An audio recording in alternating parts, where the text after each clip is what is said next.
Is birth control making women bisexual? Today, we are talking about the importance of balancing your hormones naturally with Emily Detrick. She is an expert in hormonal balance and also helping women understand the importance of their cycles and nourishing our bodies in accordance with the cycle that God has given us. We are covering this and so much more on today's episode of Wellness Wednesday on Relatable. And this episode is brought to you by our friends at Good Ranchers. Go to goodranchers.com. Use code Allie at checkout. That's goodranchers.com, code Allie.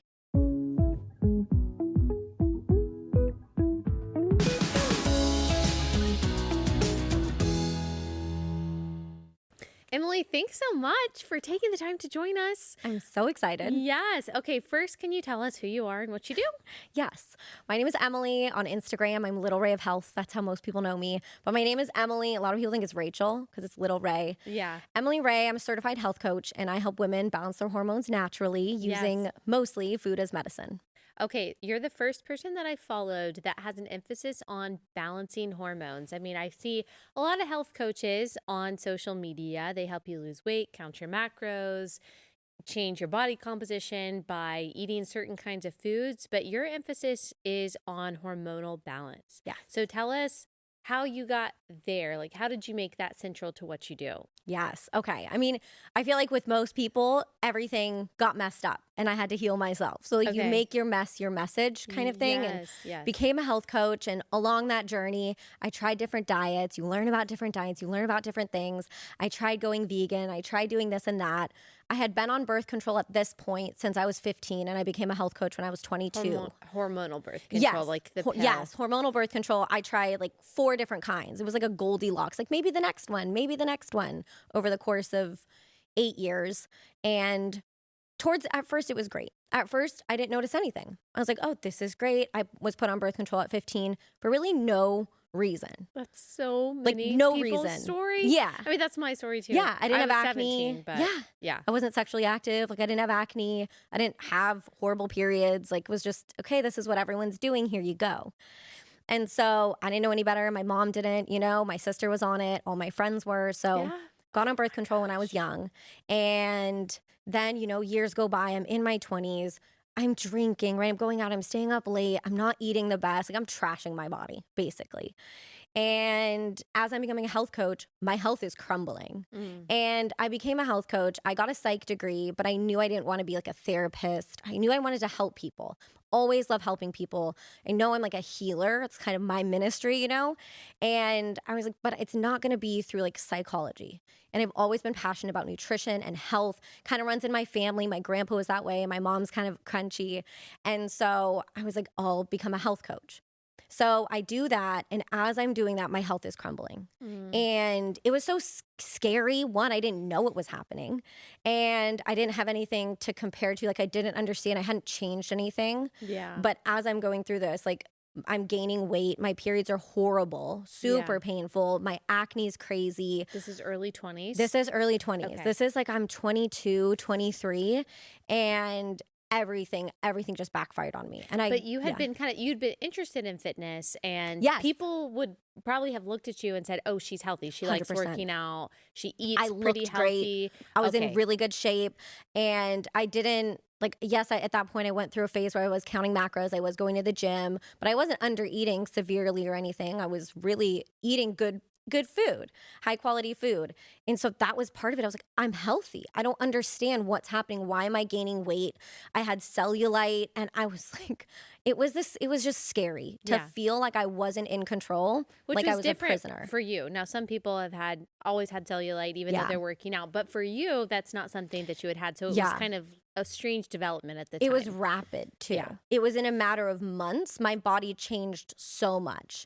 And cellulite happens. Like it's not abnormal. Even lean people have cellulite. There's so many different things, genetics. And I still have some, you know what I mean? Like it's normal. Yeah. But all of a sudden, I really didn't know what was going on. I went to doctors. My doctor told me that everything I was going through was normal, right? I'm telling her. I also had mood swings, right? Hormonal acne. I had no libido, like no nothing. Like I felt nothing. Yeah. Is the only way I can felt describe kinda it. numb. I felt numb. I would look at the man that I loved and I'd feel nothing. And it was terrifying. I thought I was broken. And I've talked to so many women that have that same experience, and it's so scary. And so I went to doctor after doctor, and they were like, we don't know what's going on. Also, I took a round of antibiotics for strep throat, messed up my gut. So like I was bloated. I couldn't eat anything without my stomach hurting. Like really everything unraveled all at once. What kind of doctors were you going to? Like Like endocrinologists? Kaiser. Kaiser Okay. does just my traditional GP. I didn't go as far as seeing an endocrinologist or seeing like some, at that point, 8 years ago, gut health wasn't a thing really. Like they would just be like, oh, you have IBS or you have this. Like we don't know. Going gluten-free wasn't a thing. They diagnosed me with non-celiac gluten sensitivity. Okay. So like I do have an issue with it, but it's kind of like, in my opinion, it's kind of like saying SIDS. It's like we don't know what's happening, but something's happening. So here's a label. Okay. And so I just felt like going to doctor after doctor, not feeling heard, feeling gaslit about my own experience, and just going, no one believes me. This is not normal. Yeah. I don't feel okay. Stop telling me I'm fine. I'm not fine. So they're just looking at all of your symptoms and they're saying, well, yeah, a lot of people are bloated. So Yep. what that you have cellulite? So what you gain weight? That's just something that happens. So what, your Basically- periods are painful. That's normal. Yeah. Welcome to being I remember one of my doctors was like, oh, sweetie, that's just being a woman. And I'm like, that's not the reality that I'm Yeah. going to And accept. you were 22. It's not like you were 13 and you didn't know what a period was. Exactly. And so I'd had a period long enough to know like this isn't how it should be, and it's changed so much. So I decided to take matters into my own hands. I was like, you guys are not helping me. I'll figure it out. So I'm becoming a health coach. I'm doing research. I basically become my own guinea pig. And I research all of these things. I research the side effects of birth control. I get off birth control. And I just felt, you get to a point where you know there's like a disconnect. You're like, I know this isn't right for me. Like, I know I'm putting something in my body that's changing me. Like, why am I doing it? Did more research on birth control and like the side effects. I mean, the insert is insane. The side effects list is crazy. Yeah.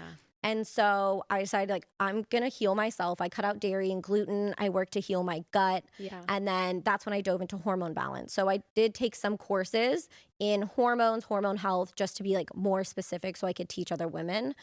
But on that journey, I made it my mission to help. And I was like, if I can help one woman not go through what I went through, this is worth it. Yeah. And so then it took me about a year at that point because I was trying to figure it out. It was like 2 steps forward, 1 step back. I didn't have a roadmap. And so it took a while, but here I am. And I realized food you eat 3 times a day, right? 3+ times. It is something we're exposed to so much, and it has such powerful healing properties. And that's kind of what how got you me did it. here. Yeah. So tell us specifically what you found about how your diet affects your hormones and like what did that look like for you in that year? So what I realized is blood sugar is a massive contributor to hormone imbalances and mood issues and weight and cravings and acne and all of these crazy things. And no one thinks about it unless you're diabetic or pre-diabetic or it runs in your family. No one thinks about balancing their blood sugar, right? No one thinks about like, maybe first thing in the morning, I shouldn't have like a venti iced coffee with caramel sauce and a croissant. Like it's just kind of the thing. People, that's what they do. Cereal. And your body craves that. I think if you are used to that. And I've been there of just wanting that. And I love carbs and sugar. And so I understand that. And that's a craving, especially if you've kind of fasted since the night before and your body has low blood sugar. That's what you want in the morning. 100%. And so a lot of people don't question their cravings. They just want to satisfy them. And we hear like, oh, if you have craving, you should satisfy them. And there are certain things, but there's a reason you have those cravings. And so kind of like what you're saying is the more sugar you eat, one, you feed those bugs in your gut. And so the more sugar you eat, the more sugar you crave. But also what happens when we eat something really high in sugar, right? I call them like naked carbs. So we're talking like if you have sourdough, but you don't have like butter or maybe avocado, anything to offset it, that's going to spike your blood sugar. And then what's going to happen is your body will like kind of overproduce insulin to compensate for this big wave it sees coming. And then once that crashes, that sugar crash, your body, which is so smart, right? We were so like intelligently created that our body goes, okay, we're low on blood sugar. What's the quickest form of energy? That's sugar. So then it sends signals out of like, give us sugar, give us quick energy because we're crashing. Then more sugar cravings like ensue. So it's kind of this vicious endless cycle. circle. Yeah. And how does that affect our hormones? How So does blood sugar affect our hormones? yeah. So when our blood sugar dips or spikes, we also, like if our blood sugar spikes, insulin also spikes, right? So insulin and then cortisol spikes. So we're spiking our stress hormones. And if we're constantly riding the cycle of spiking our stress hormones, creating inflammation, right? We're eating sugar, refined sugars, all of this just creates this perfect storm. And for example, like if you start your day with a croissant and an iced coffee from wherever it is, or a bagel or something like that, without any protein or fats or anything to compensate for it, what's going to happen is you're going to start your day with a cortisol, a stress hormone spike, and then it kind of just creates this wave that you're going to ride where you're going to have sugar cravings, so you're going to give in to them, and then it just keeps going. So it's really the stress hormones and the cortisol with the blood sugar. Yeah. You know, I can see that there have been periods of time in my life, and that's not to say that I'm eating perfectly healthy right now either, but where not purposely, but I will just barely eat anything from the morning until like 1 p.m. And then by 1 p.m., I am so starved that really all I want, it's like my body is audibly speaking to me and saying, I want carbs. Yes. I want sugar. You need that. And you feel like you're going to die if you don't get Yes. it, you know? The hanger. Yes. Yes, yes. And so, but you feel stress during that time. So I don't really know how the cycle exactly works, but it does feel like cortisol is high and is telling you, I need to get that sugar and carb. I need those quick forms of energy, or else I'm just going to go kaput. 100%. And this is why I'm such a big proponent of like eating breakfast within an hour of waking up, which I know I'm not asking you to eat like some all-star breakfast, all-American, 3 eggs, bacon, toast. Like it doesn't have to be that crazy, because I understand like you're a busy mom. If you're on the go, you have so much going on. You don't have time to sit down, cook yourself and eat an hour spend an hour on breakfast. So what I say is, can you just eat something within an hour of waking up that's high in protein, has some fats, that's going to stabilize your blood sugar? I'm telling you, this one change, not starting your day with coffee, but starting it with something protein focused with some fats, maybe a little carbs too. I'm not against carbs. And instead of just jumping for coffee right away, it is going to change the course of your day and your hormones drastically, because it's going to stabilize cortisol. It's going to stabilize blood sugar. It's going to stabilize any cravings. And there's also something, I don't want to get too sciencey or crazy, but okay, there's something called the protein leverage hypothesis. Okay. Which basically says that our body wants protein the most. It's what we search for in food. So if you are eating something that's high carb, like chips or something like that, there's not a lot of protein, but your body's searching for that protein in it. And so what it's going to do is it's going to continue to tell you to keep eating until it satisfies the protein. So it'll tell your body, I'm still hungry. More. Yes, I'm still hungry. I'm still hungry. Even though maybe you've exceeded, you're in a calorie surplus, but you still feel hungry. Yeah. And so I think most people just don't get enough protein in. Yeah. Okay. Interesting. I definitely am a coffee drinker first thing in the morning, because I feel like I need it to wake me up, and it takes more effort to make an egg, especially, you know, on the go, trying to get my kids dressed and everything like that. You're just like, I just need the coffee. Totally. But I can definitely see how it just kind of induces cravings and spikes cortisol. And it doesn't really make you feel that great. It makes me feel a little bit jittery. Yeah. If I'm not also eating too. So I could see that being a problem and kind of setting you up for the rest of the day to not do that great. Yeah, like look, coffee is my favorite. No one has to cut out coffee. I'm not telling you to cut out coffee. I love it. I can't go a day without it. It's my favorite. But what I've done now is I drink half calf. So I buy like 2 bags of beans or whatever, and I mix them together. Like Nespresso sells half calf pods. So I can have a full mug of coffee, but there's less caffeine. I add like real creamer, like real milk, raw milk, or coconut milk, cashew milk, or some better options for some fats. And then I'll also add protein to it. And then I have a little snack on the side, not a full on breakfast, but if you're eating while you're drinking coffee, it's another compromise. Like I'm not asking you to eat a full breakfast first, but if we can eat something with it, it's going to Yeah. change the game. Especially something with protein. Mm-hmm. So even if it's just like a hard-boiled egg Yep. or something like that. Totally.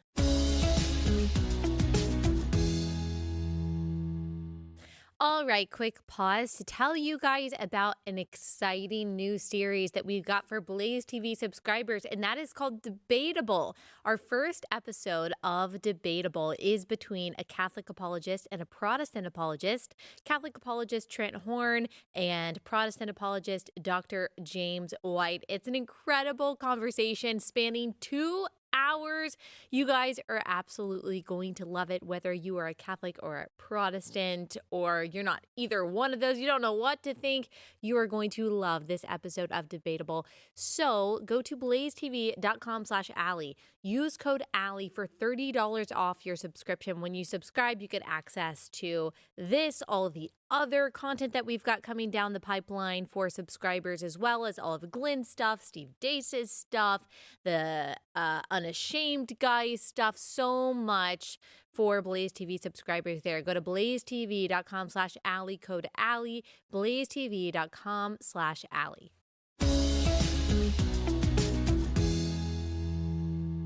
So what does cortisol do to your body when it spikes first thing in the morning? How does that affect your other hormones?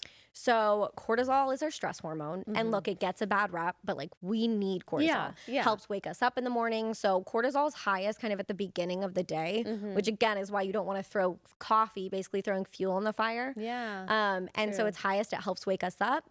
And then it will kind of peak again mid-afternoon. Okay. And then what's going to happen is as the day starts to come to a close, the sun starts to set, cortisol is dipping off and melatonin is spiking to help you fall asleep. Okay. So the hormones are kind of like a symphony. Okay. They all work together. You have estrogen, progesterone, testosterone, cortisol, insulin, thyroid hormones, and they all work as a symphony. So when hormones are imbalanced, and also balanced hormones, there's not a perfect balance. They just kind of work together. Okay. So when I talk about balancing them, you just don't want too much of one more than you're supposed to have, too little of the other. Right. And in the same way, a symphony, if one instrument is out of tune, the whole symphony's out of whack. Nothing sounds right. Yeah. Same with hormones. True. Okay. So if one hormone is out of whack, you can't exactly play like whack-a-mole of like, okay, but how do I lower cortisol, or how do I raise progesterone, or how do I lower estrogen?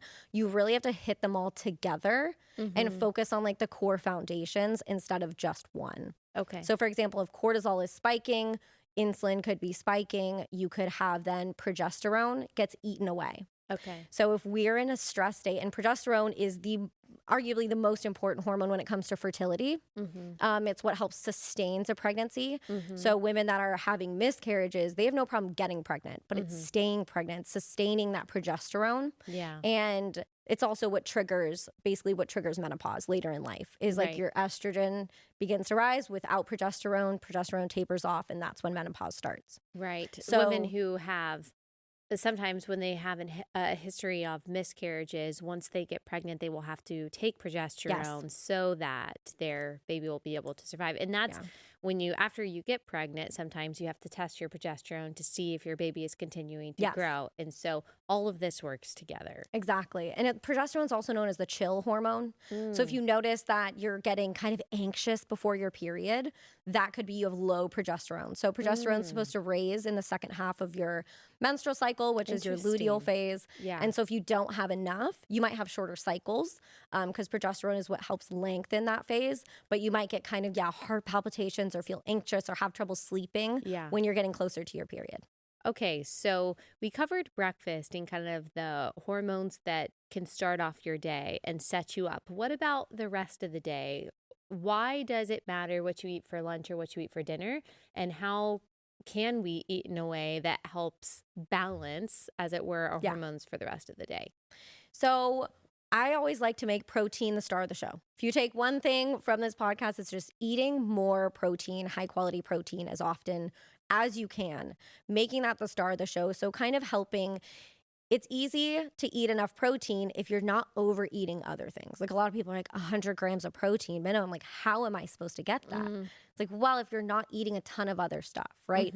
Like I said, I love carbs. I eat a lot of potatoes. I love rice. Like, I love fries. Fries are my vice.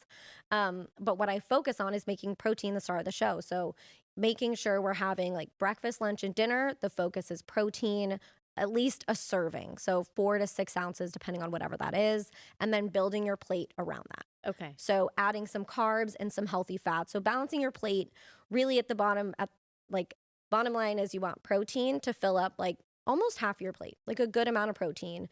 And then some healthy fats, just a serving, whether it's you're putting olive oil, and fats can be part of the protein. So like you have a fattier cut of meat, you have salmon, something like that.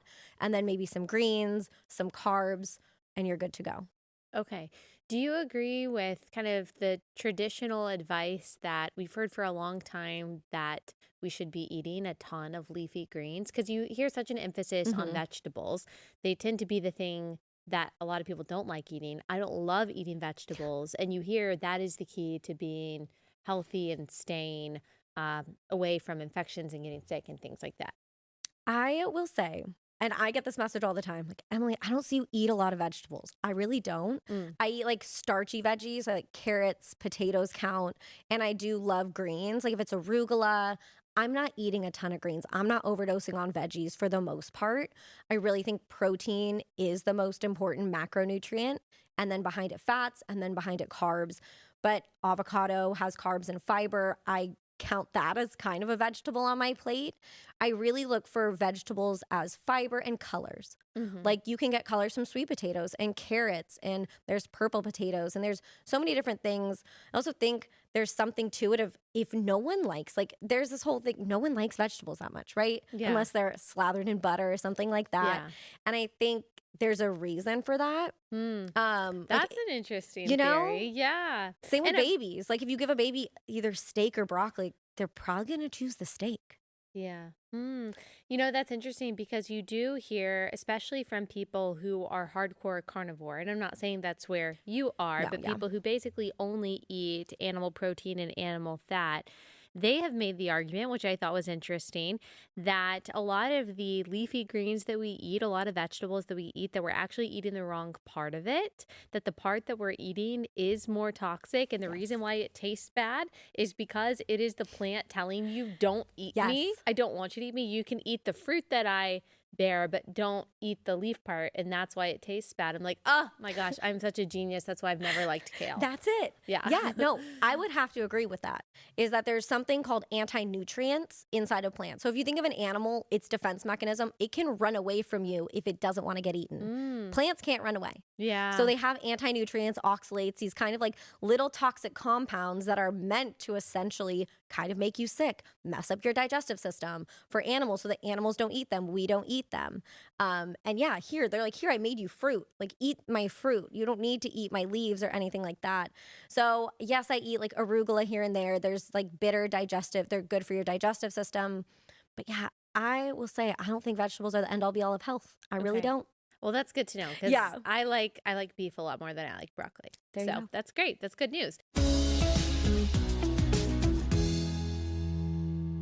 Okay, another break to tell you guys about Carly G in Los Angeles. I mean, I don't have to tell you at this point. You guys know how much I love CJLA. I'm wearing my CJLA jeans as I always am. I'm always wearing their denim because it is so comfortable. It looks the best, highest quality without spending an arm and a leg on designer jeans. I'm also wearing my little CJLA tank. I also happen to be wearing some of my merch, but it's not available to you yet. And so we'll talk about that later. But I love Carly G in Los Angeles so much. This is a Christian-owned company. Carly, her husband, their family, they're just the real deal. They love God. They love life. They love America. So this is a great place, ladies, for you to be spending your shopping dollars. If you go to carlyjeanlosangeles.com, you can use code RELATABLE for 20% off your entire order. So use code RELATABLE for 20% off your entire order by going to carlyjeanlosangeles.com.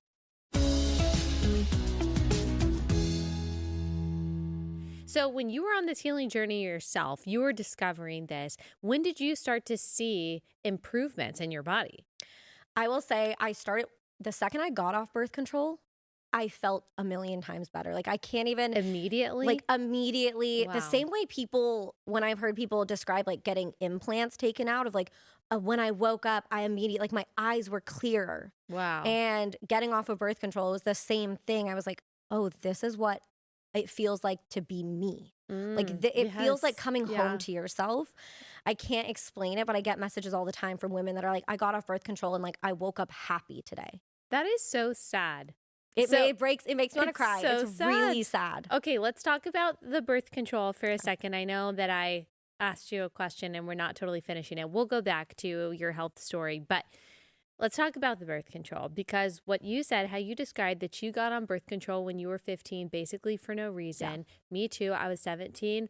Almost all my friends. Now, maybe some of them had some kind of reason or they were told it was a reason at the Yeah. time. For me, and sorry, related bros out there, like this is really a related gal heavy episode. But so I think I had mono when I was 17.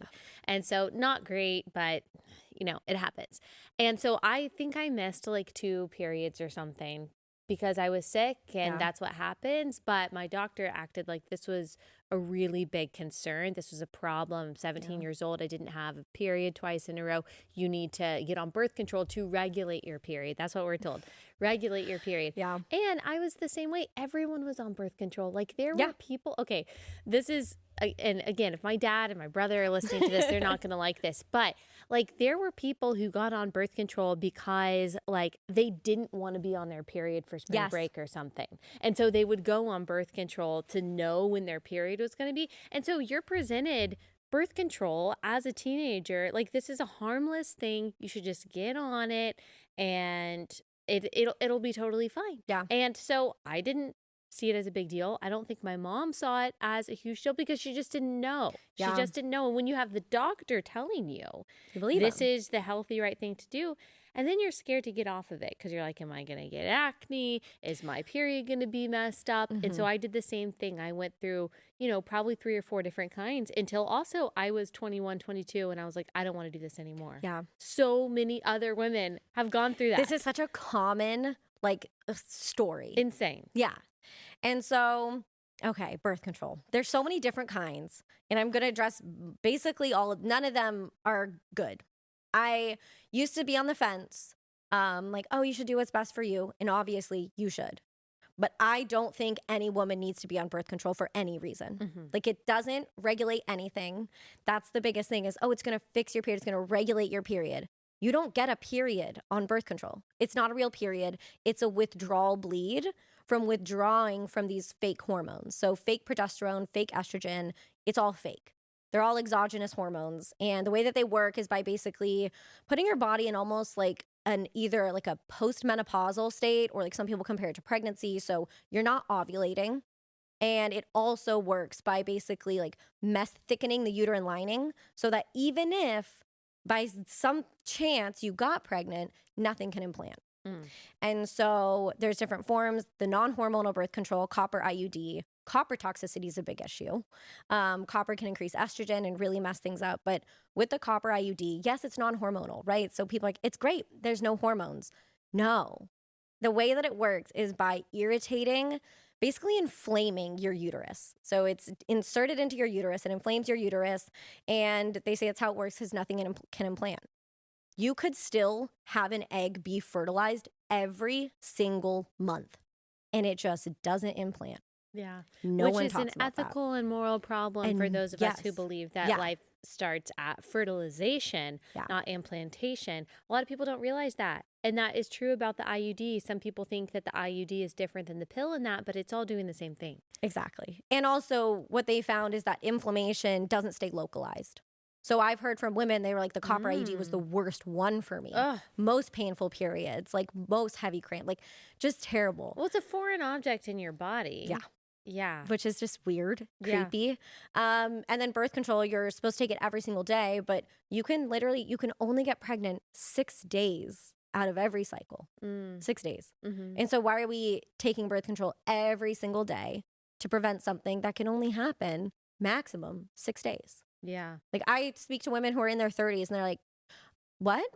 I thought I could get pregnant every day. Like, Yeah. I just thought I was more fertile when I'm ovulating. Yeah. No, No, you it's just 6 literally days. can't. Yeah. Yeah. So, yeah, I just think that birth control, no woman needs to be on it. So why do you think that so many of us were put on it? Do you just think that these doctors thought that they were helping us out because they just assumed that we were all sexually active when we weren't?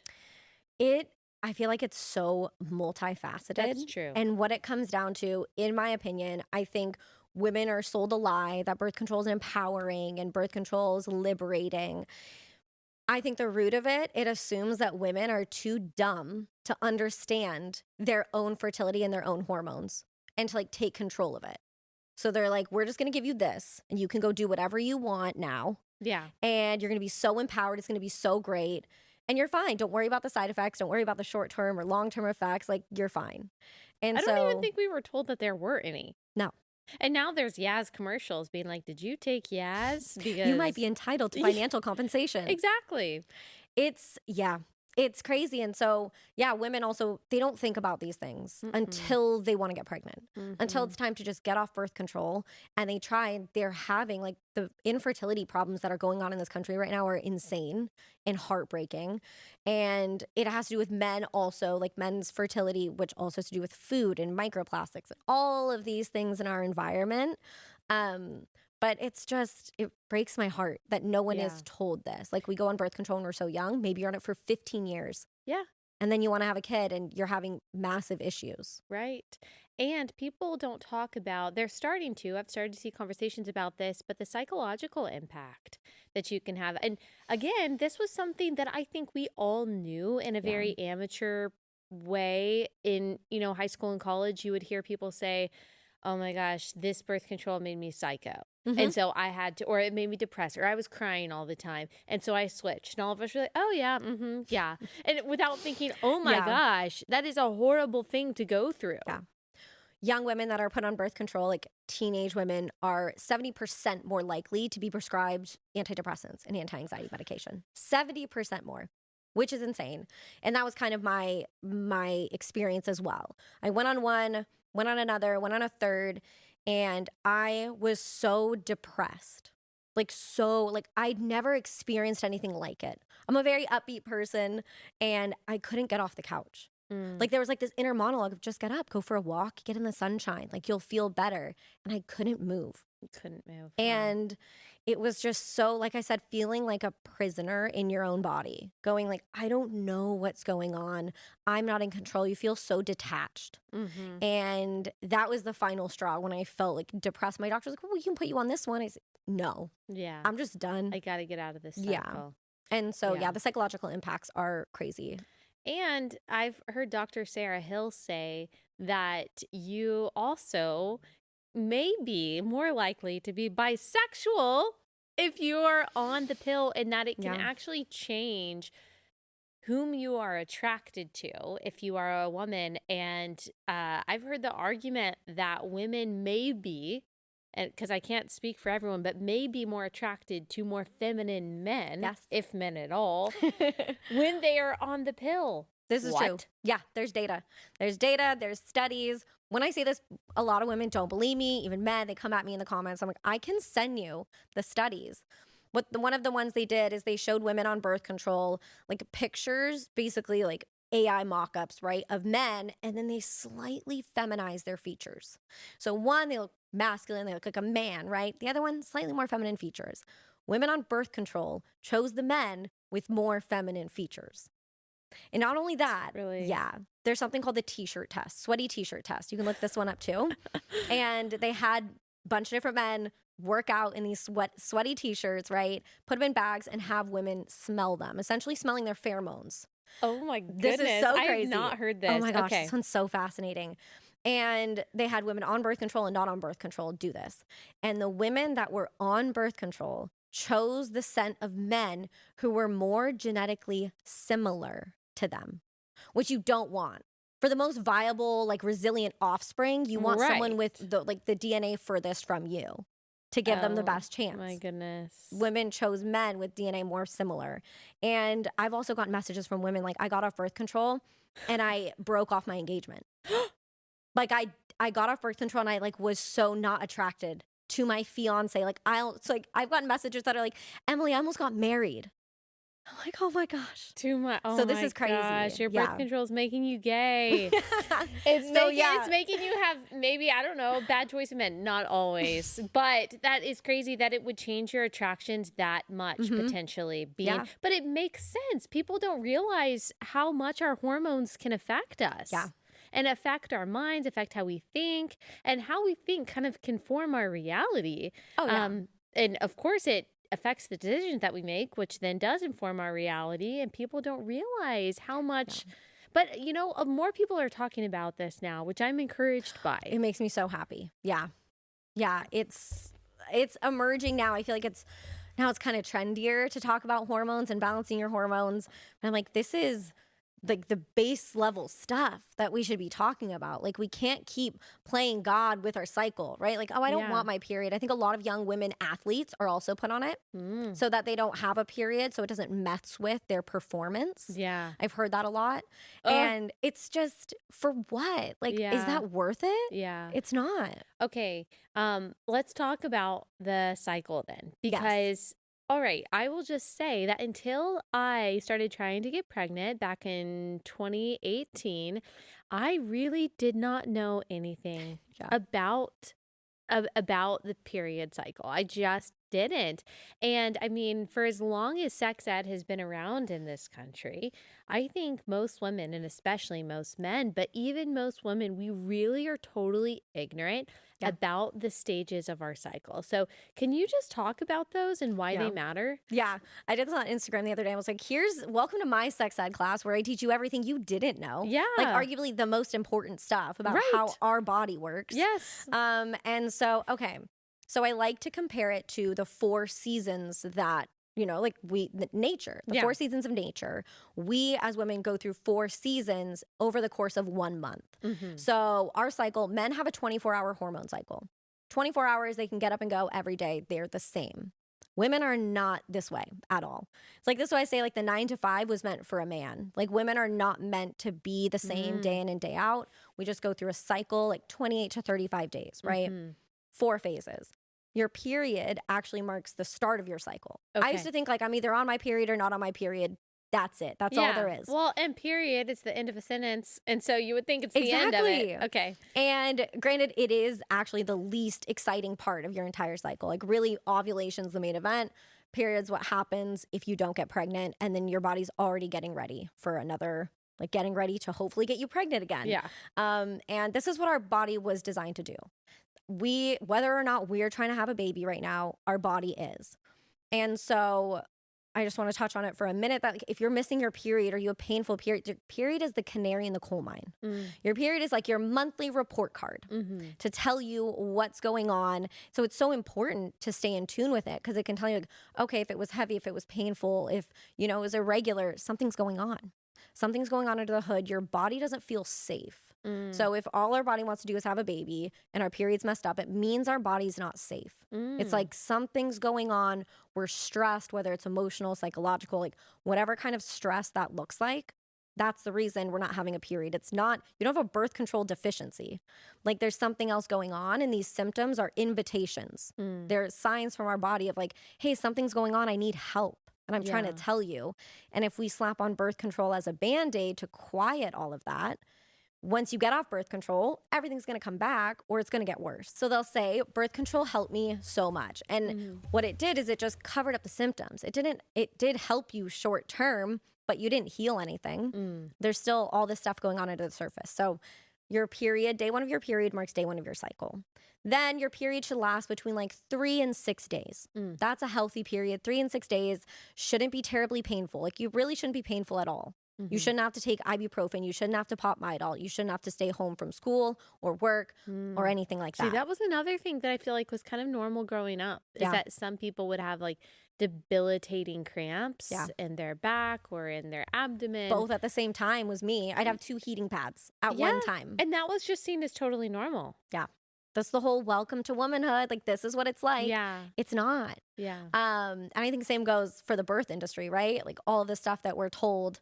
But so you're on your period 3 to 6 days. 3 to 6 days is as long as it should last. And all your hormones are at their lowest. So when people are like, I'm so hormonal, you're actually, yes, you are. We're supposed to be hormonal, but on your period, you're the least hormonal. So all hormones at their lowest. This is when you feel, you don't have motivation. You're not supposed to be going out. You're not supposed to be like hitting the town, doing anything crazy. You're supposed to stay in, nurture your body, slow down. And chances are this is what you're inclined to do. Yeah. Your body innately wants to kind of hibernate during this time. This is your inner winter. We talk about it like seasons. That's why you were saying like the 9 to 5 isn't just really, it's just not designed for women, or women weren't designed for it, because you still have to go, be on it, be excited, be out there, when really your body during this part of your cycle is telling you, hey, you need to slow down. You need to maybe be alone or more alone. And yeah, our world, really, no matter what you do, just isn't designed for that. I'm not saying that women aren't meant to work. Like we can work hard. We're capable of doing so much, just not in the terms, not in this 9 to 5 like square that we're put in. It's just not flexible. Exactly.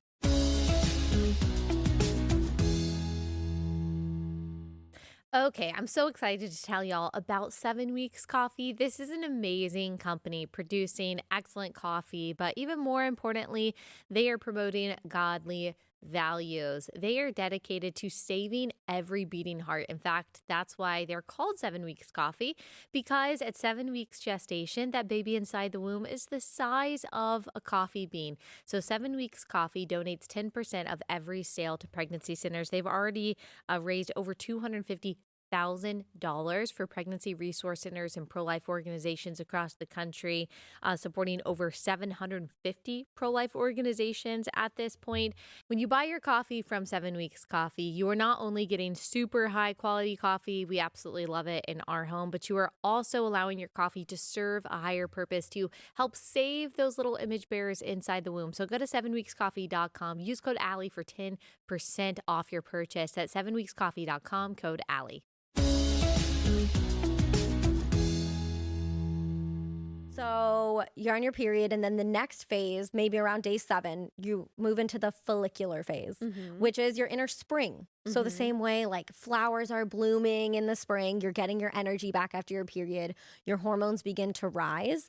And this is when your body's kind of preparing for ovulation. So this will go from day about 7 to day 14. Hormones are beginning to rise. This is the best time to like brainstorm. So this is the best time to do like creative work, brainstorm the month ahead, or kind of things that you want to do, outline projects. Our brain is kind of primed to do these things during this time. We might have, again, more energy. So start to make some plans, go out, hang out with friends. And then what you want to focus on food-wise is healthy fats during this time are really important. Healthy fats to prepare for ovulation. So healthy fats are going to help increase progesterone. Cholesterol-rich foods, super good for progesterone production. That's another thing, cholesterol like gets demonized so hardcore, and cholesterol is so good for us. We cannot make hormones without cholesterol. So without fats, without cholesterol, we need them. So like eggs are high good. cholesterol, right? Butter's good. Grass-fed meat, the fat from grass-fed meat, like all of these things are so good. Okay. In addition to obviously like almond butter, peanut butter, olives, olive oil, coconut, milk, dairy, cheese, all of these things are super good. Especially during this time. During when your progesterone is rising. Yeah, when you want to really focus on supporting that progesterone production. Okay. Then you move into ovulation, which usually occurs around day 14. This is when like you see those period tracker apps. There's like that little flower on day 14. Which it's different for every woman. I'm day 15, like some are 16, some are 13, 14. It really varies. And so ovulation is the main event. This is the star of your entire cycle. This is the only time that you're fertile. So ovulation, though, a lot of women, you're supposed to feel your best. This is like your inner summer. So if we had menstrual phase, your period's your winter, follicular spring, ovulation is summer. Your libido is highest because this is the time that you're fertile. Your libido is highest. You feel better. Actually, the bone structure in your face shifts slightly. ever so slightly to give you more feminine features to make you look more attractive, more fertile during this time. Sometimes even like the way that you walk, the way you carry yourself.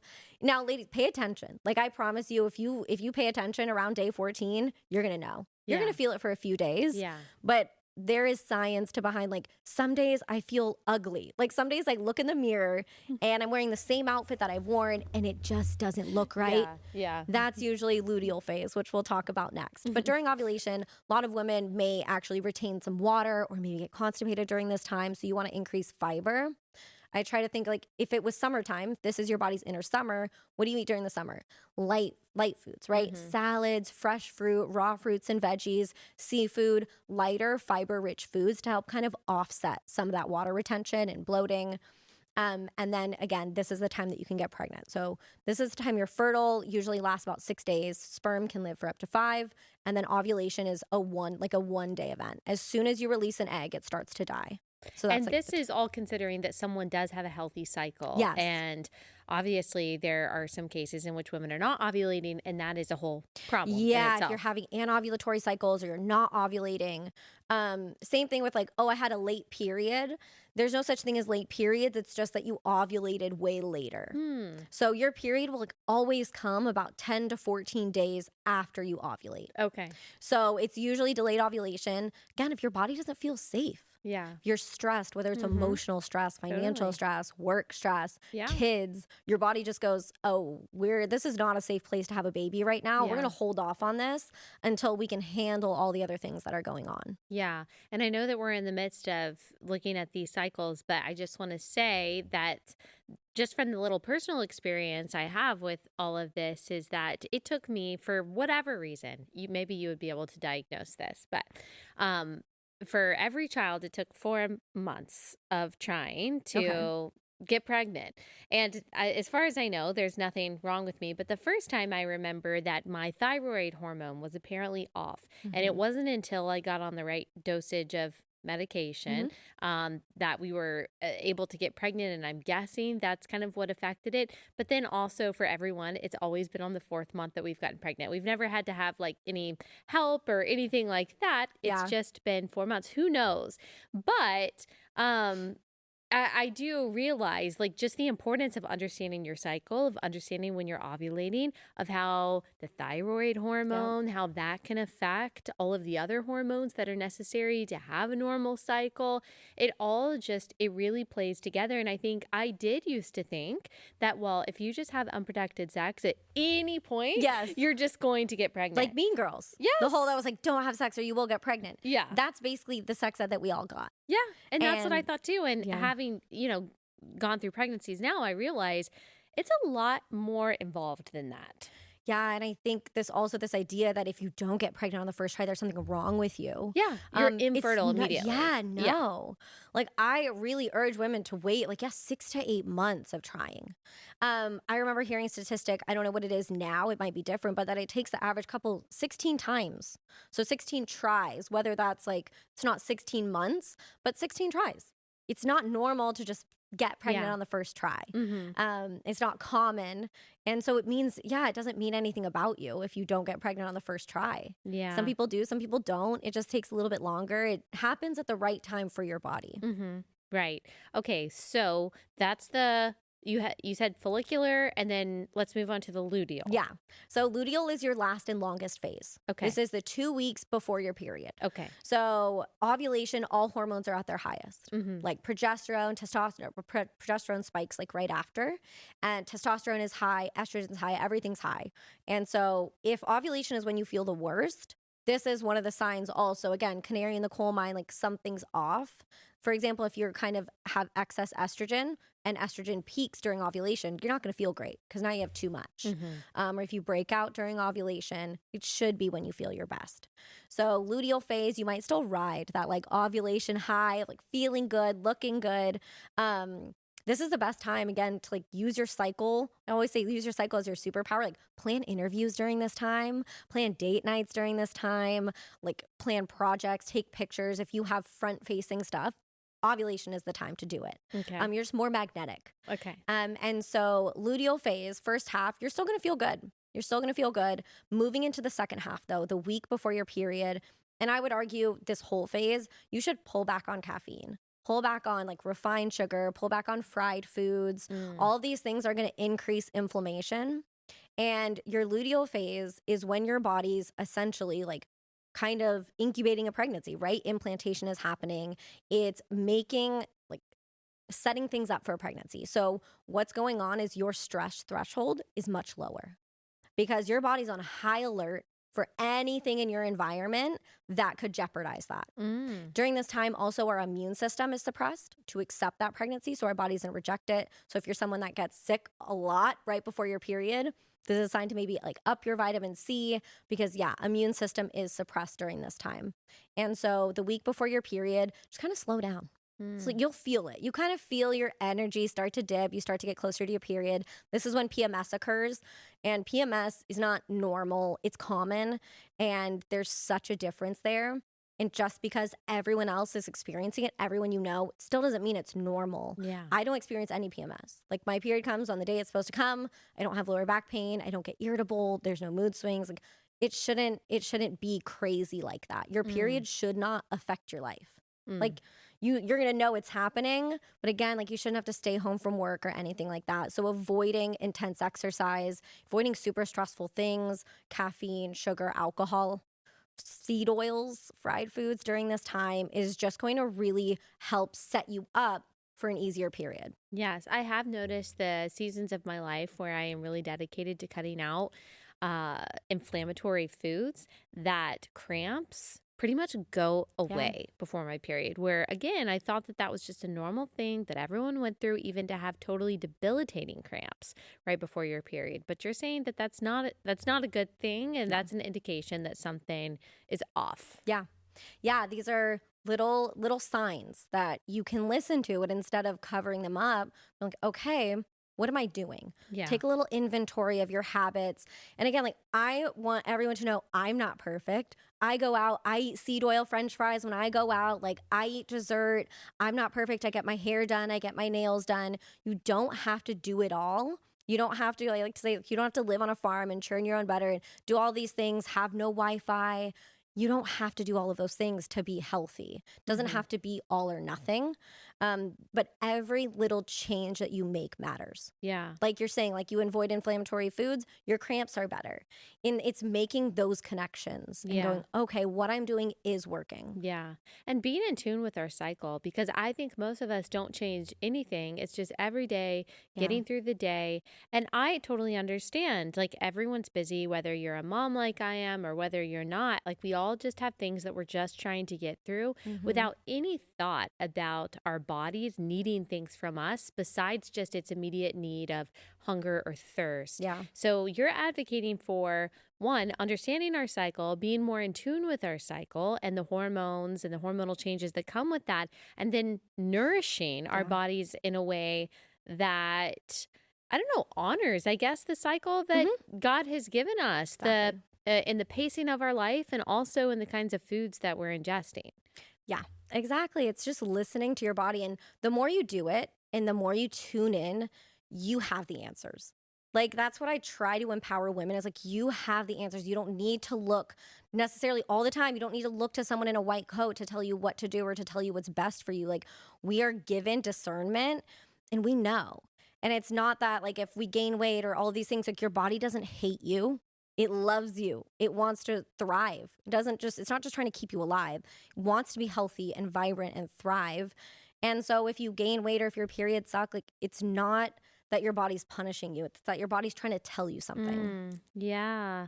It's not trying to discipline you. Mhm. It's just trying to say, hey, we got to figure this out so we can function better, so your brain can function better, so your relationships can be better. Oh, that's a huge one too. Yeah. Like when I was on birth control, I was the typical crazy girlfriend. Like it did make me crazy. And getting off of it, I just remember, like, oh, wow. Yeah. I feel happy and I feel calm and I feel like grounded. Yeah. And so it affects like our mental health, it affects our relationships. Like I have almost like ran my relationship into the ground with just picking fights before my period, being moody, being hangry, being hormonal. Like, oh, Yeah. I'm just hormonal. It's my Yeah. period. Just like lashing out and saying mean things and just not being who I want to be in a relationship and then blaming it on my hormones as if that was a valid excuse. Yeah. Wow. We don't even think about how God has designed our bodies to affect all of those things.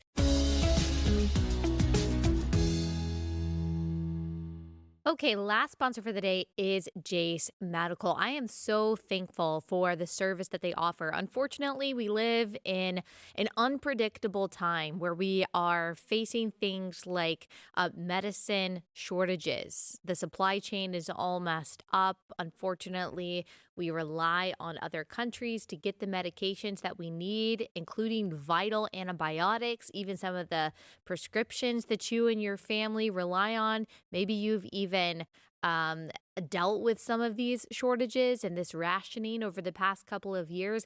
That's why you need to go through Jace Medical's telemedicine process to ensure that you have a year-long supply of the most needed antibiotics for the most common infections, as well as all the prescriptions that you and your family members rely on. So you'll have a year-long stash should anything happen, whether it's an emergency happening in the world or just something going on with your doctor and your pharmacy. You don't have to worry about running out. You've got this year-long emergency stash of all the medications that you and your family need. So go to jacemedical.com. If you use code Allie, you'll get a discount on your order. Go through the process. They will ensure that you get the prescriptions that you need for a full year. jacemedical.com, code Allie.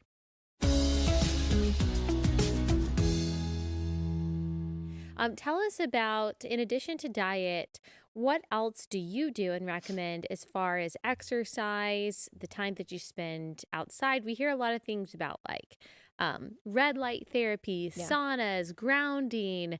What do you typically recommend when it comes to those things? It can be overwhelming. It can be overwhelming. You're like, I don't have enough time I need to get a cold plunge now. I need to get a sauna. I know. I need to do this. I need to be outside.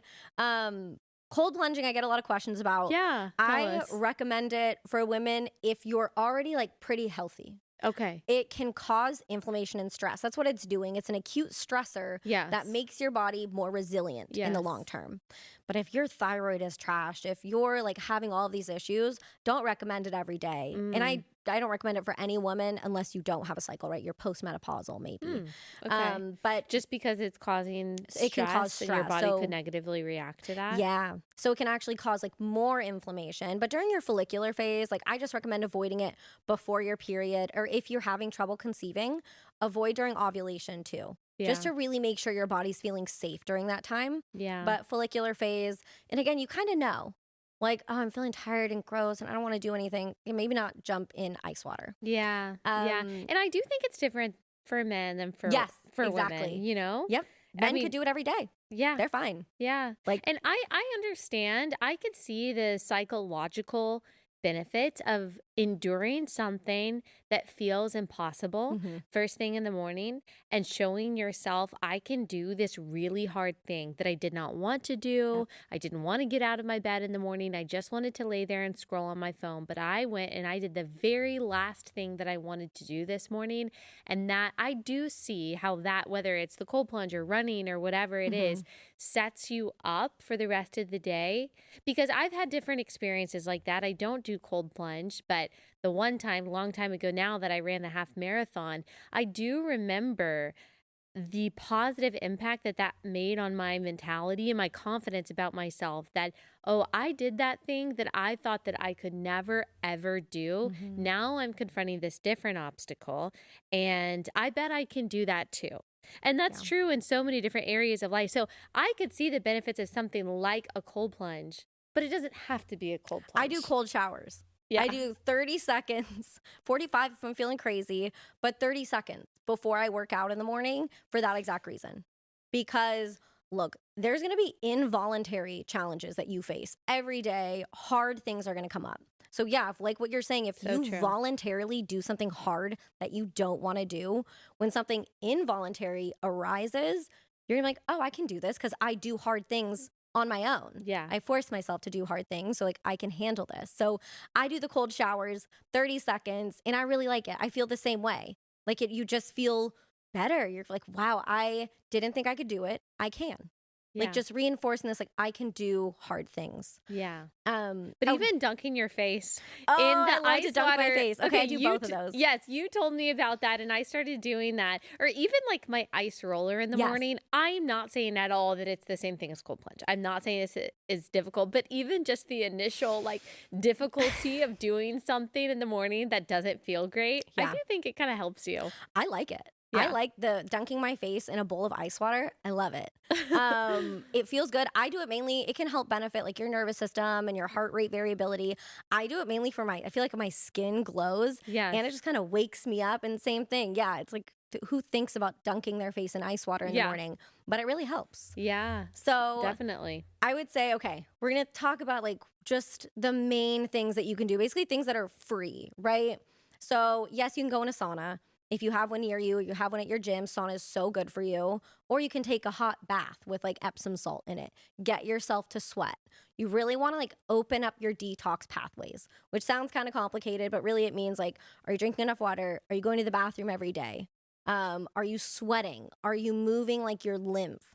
So we have lymph nodes all over our body. They play a huge role in our immune system. They help flush out excess estrogen, excess hormones. And if they get stagnant and our liver can't process things, it's bad news. It's bad news. We're not going to feel good. I would say even if you're someone that has a hard time sweating, you probably have like stagnant or congested lymph. So it can help to get in a bath and try to start sweating. That helps a lot. So again, like you don't need, red light therapy is great also, but free red light therapy is the sunrise and the sunset. So watching the sunrise, game changer. Also, it's beautiful. Yeah. Like, I don't know. I watch sunrise and sunsets every day. They still make me want to cry. Yeah. Watching the sunrise and the sunset. So the half hour after sunrise and half hour before sunset, that's red light. That's what you're getting during that time. So concentrated red light, super good for your mitochondria, healing. It can help hair growth, can help so many things, but red lights are expensive. Yeah. And so if you can afford one, watch the sunrise. Like when you wake up, get outside. Watching it through a window helps like brain benefits, but to get the real benefits, you want to be looking at it with your eyeballs. So waking up, watching the sunrise, that's really helpful. Avoiding fragrance. All this like kind of like things that are non-food things that help our hormones. Avoiding fragrance. I'm not saying you have to like swap everything out, but if you have your favorite thing and it comes unscented, laundry detergent, for example, hand soap, just buy the unscented version. Yeah. Fragrance can mean so many things. It's an umbrella where it's usually proprietary ingredients. They won't tell you. It just says fragrance. It can even say natural fragrance or like natural flavors. And they're not necessarily natural. It's basically just a chemical storm of things. So buying unscented stuff. What else? Are you okay with essential oils, like diffusing those? Yes. Or that being the fragrance that is used in deodorant or something? Yeah, I think that's safe. There are some companies out there that use like real essential oils, but I wouldn't trust something that says like all natural fragrance. Right. You want to make sure it does say like scented What with it is. essential oils, and it'll tell you in there. I love essential oils. Yeah. I diffuse them. I have rollers. Like I think they're great. I've noticed massive benefits from them. So I think those are great. You just want to avoid like when it's in quotes on the back of something, whether it's lotion, I mean, even perfumes, in makeup, in dry shampoo, in body wash, in cleaning like I don't want to scare anyone. Like my biggest goal, I don't want to shame anyone or scare them. There's still some things that I have, like I use perfume, but I have a more natural one. The company's Dime Beauty. I love them. It smells great. It's way less toxic. I wouldn't call it non-toxic, but it's way less toxic. And I spray it on my clothes instead of my skin. Yeah. And so doing things like that, there's great companies out there making candles with essential oils. Yeah. So yes, please ditch your Bath and Body Works candles, but like you can still have candles and you can still have perfume and you can still have these things. Yeah. We did. I love candles. And so I'm not saying that you have to cut out candles either. We did. We cut out candles. I switched to natural deodorant and, you know, of course, unscented, non-toxic, or I guess it's considered non-toxic, laundry detergent and dishwasher detergent and the dryer sheets and things like that. But then I still have scented, you know, kitchen spray, some, and I also have not been able to go the non-toxic route on my hair. Okay, me too. I just Me too. haven't. With my shampoo and For colored my hair. body wash, yes. All my face stuff, yes. My hair products, no. Everything is still toxic and scented. Yeah. That's the thing. Like, I say the same thing. Like, y'all, I still get my nails done. I get my hair done. Like, It there all are looks things I don't really want to good. give up. Thank you. Thank you. My sister does my hair. And I love it. What I say is it's non-toxic for my mental health. Yeah. Like, Yeah. it's not all or nothing. It's not all or Exactly. nothing. And yeah, hair care is a really hard one. I've heard good things. If anyone's watching, Inner Sense. I've heard good things about Inner Sense. Okay. Less toxic. Try that. But I get my hair washed once a week. I wash my hair once a week. So I'm like, okay. Yeah. Otherwise, if it strips your hair dye, you have to get your hair done more often. I That's more know. toxic. So, you got to pick your battles. Yeah. You got to pick and your what battles. do you do for skincare? Skincare, so this is crazy. I don't wash my face. I haven't washed my What? face I know. And look, What? I have nothing. No, I have nothing. You have beautiful skin. That's Thank why you. I ask. Okay, so you don't what? You know what? I clean my face. I just don't wash it the Okay. traditional way. Okay. I use facial cleansing oil to take off my makeup. Yes, yes. So I use oil yes. and then I just use a warm washcloth with like filtered water. Yes. Or what you can do is there's this company called the Filter Baby, and they make filters for your bathroom tap. Yes. That's the thing. Tap water is bad news. Okay. Bad I don't news. drink tap water. Like, we have our Berkey filter. Yeah. But we do use the tap water for, our hands in our, our shower. Yeah. But I know you can get the filters, so right? easy. Yep. I You think can I get saw a that you shower head posted about filter. that. You can either get a new, like they make shower head filters, like where it replaces the whole thing. Yeah. Or you can get something that goes in between, like your shower head and the little spout, Yeah. which just hooks on. There's Aqua Bliss. I think Jolie is a popular like shower head one. Okay. Just because our skin, like we're gonna absorb dermal absorption within 30 seconds. The things you put on your skin are in your bloodstream. Yeah. And so if that's tap water, it could be like fluoride, it can be chlorine, it can be so many things. Yes. That we don't want in our bloodstream. So I always recommend filtering anything. That's a pretty easy. You don't have to get a $3,000 like whole house filter. Yeah. You can get these little things that hook on to the most important ones. For my Yeah. dishes, washing my hands, like I don't worry about my actual sink, but the things that are going on my body. Yeah. So I use facial cleansing oil to take off my makeup. Yes, I do too. Yeah. Just FYI. I do It works so well. Yeah.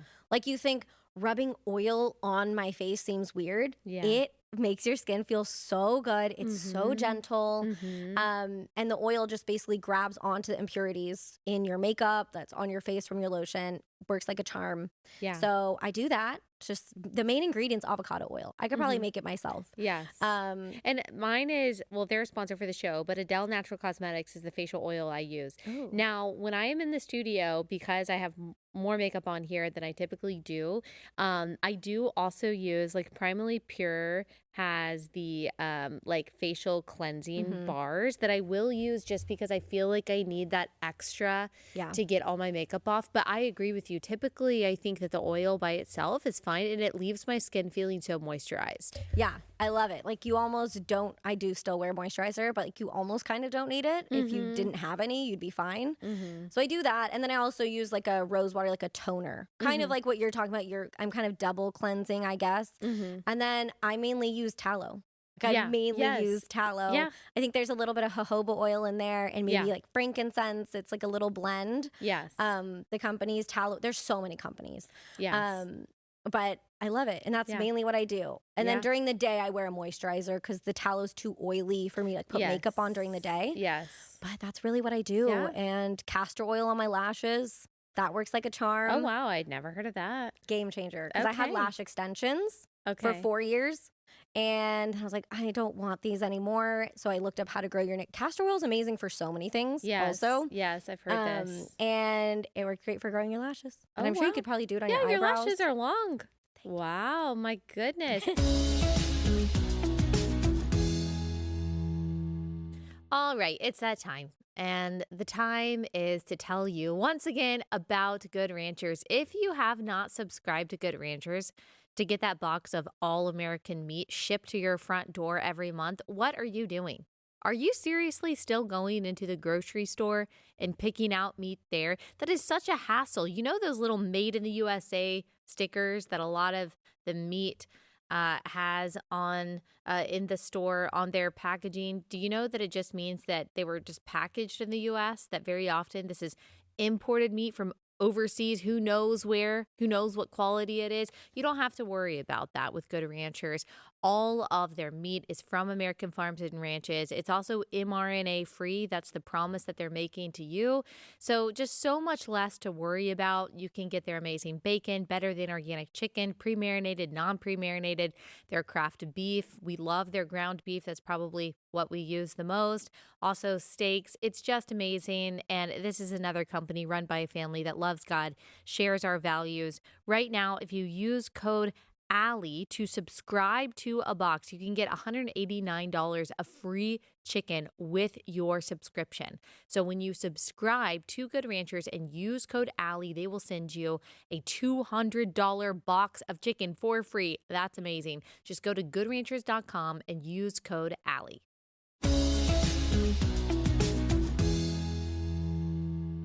Okay, this is a hot topic that people are talking about right now, and that is, I would say it's in the larger conversation about plastics and microplastics and how we're trying to avoid those as much as possible.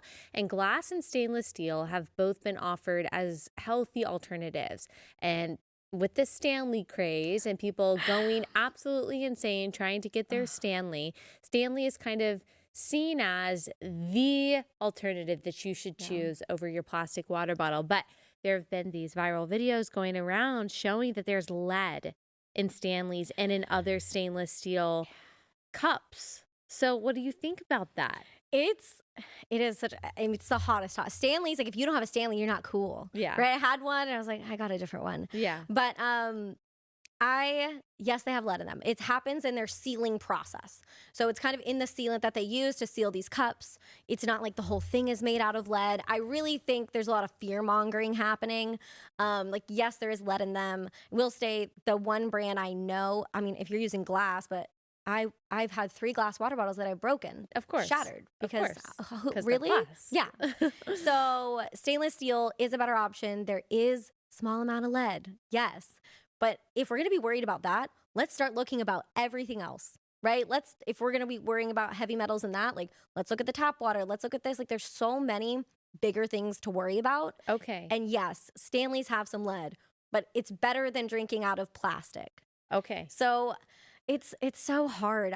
So it's not, to you, you don't think it's just 6 in one, half dozen in the other, plastic water bottle, Stanleys. You still think the Stanley is better than plastic? Yes, Stanley's definitely better than plastic. I mean, Hydro Flask has no lead.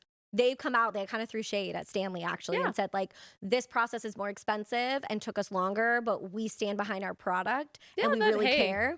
Go for it. And by the way, I know there's there's a plastic water bottle right here, but she's not drinking out of it. Has this been in the frame the whole time? Yeah, probably. What's up? It's just a prop. Okay, so you still think it's better to go with the stainless steel? Yeah.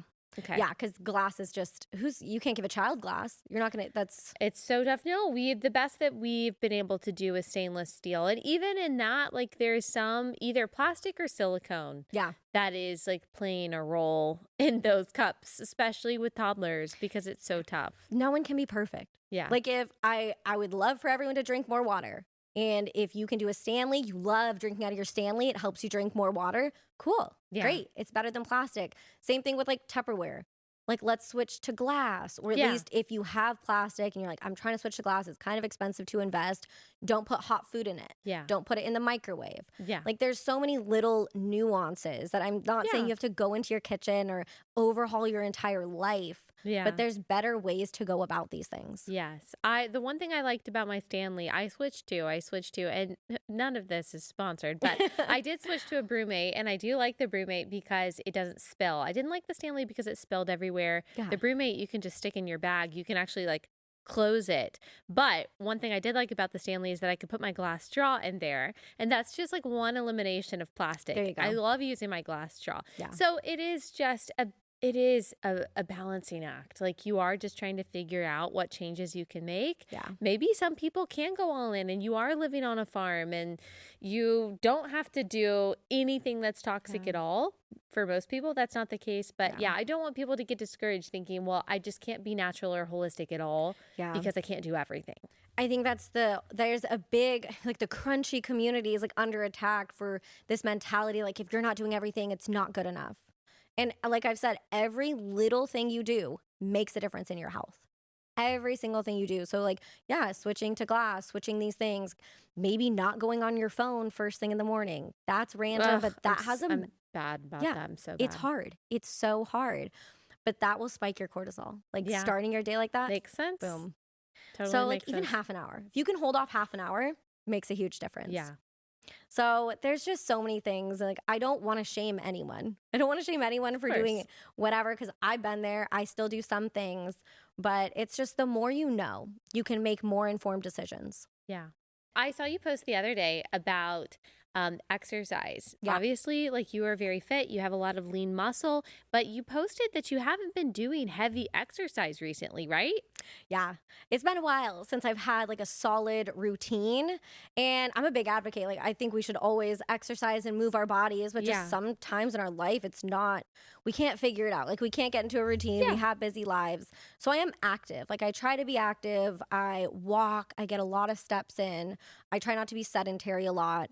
But working out with our cycle, kind of like I was saying with before your period, you want to avoid super intense exercise. So you want to avoid that in your luteal phase and on your period. Again, you don't want to work out. Like, let's not, this whole no days off, like hustle hard, grind every day, girl boss thing. Like, no, let's be done with that.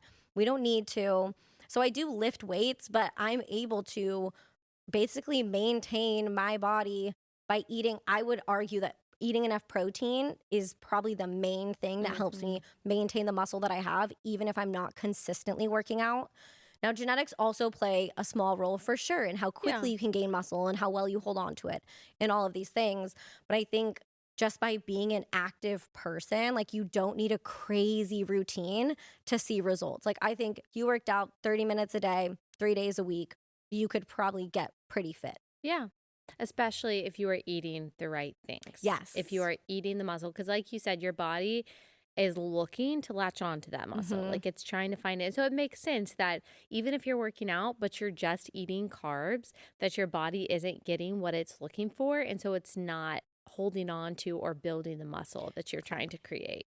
That makes sense. Protein contains essential amino acids, which are the building blocks of, like, everything, our muscles, basically everything we do. So we need the essential amino acids. Otherwise, we can't do those things. Yeah. And if we are fasting, if we're doing these crazy things that we shouldn't be doing, I don't recommend women to fast. It can eat away at our muscle because our Yeah. body needs to get energy from something. And if we're not feeding it, it's going to atrophy what we have. Wow, that'll make so much sense. Okay, if you're listening to this and you're like, there's no way that I'm going to remember all of this, and you're frantically taking notes, one, you can follow on Instagram, Little Ray of Health. I've been following for a long time. Absolutely love following her, but also you have a course for women. So tell people about that. Yeah, so I have an online course.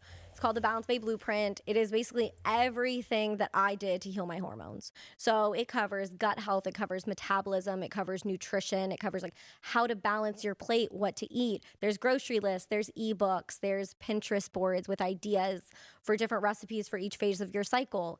There's master classes. There's 3 master classes. One of breaking up with birth control. So it gives you like a step-by-step guide to getting off. There's one on the fertility awareness method, which is what I've been using for 5 years. It's, some people call it family planning, but you track your temperature and, like, a bunch of other symptoms to determine your fertile window. So I've been using that for 5 years. It's basically side effect free birth control. So it's amazing. It's 99, when practiced with perfect use, it's 99.4% effective, Wow. which is more effective than hormonal birth control, Yeah. which is crazy. Wow. So I have a masterclass on that. I have a masterclass Cool. called, like, Busy Babe Masterclass if you're always on the go. So I really created it as a resource that you can use for your whole life. For, like, every phase of your life, I'm going to add stuff on fertility, adding stuff on nervous system. I just want it to be a resource for women to come back to over and over and over again. Okay, we will put a link to your course in the description of this episode so people can easily find it, and we'll put your handle for Instagram. Encourage everyone to follow her. Thank you so much, Emily, Of for course, taking the time this to was come so on. fun. Yeah, So come say hi to me on informative. Instagram, everyone. Yes, definitely. Thank you so much.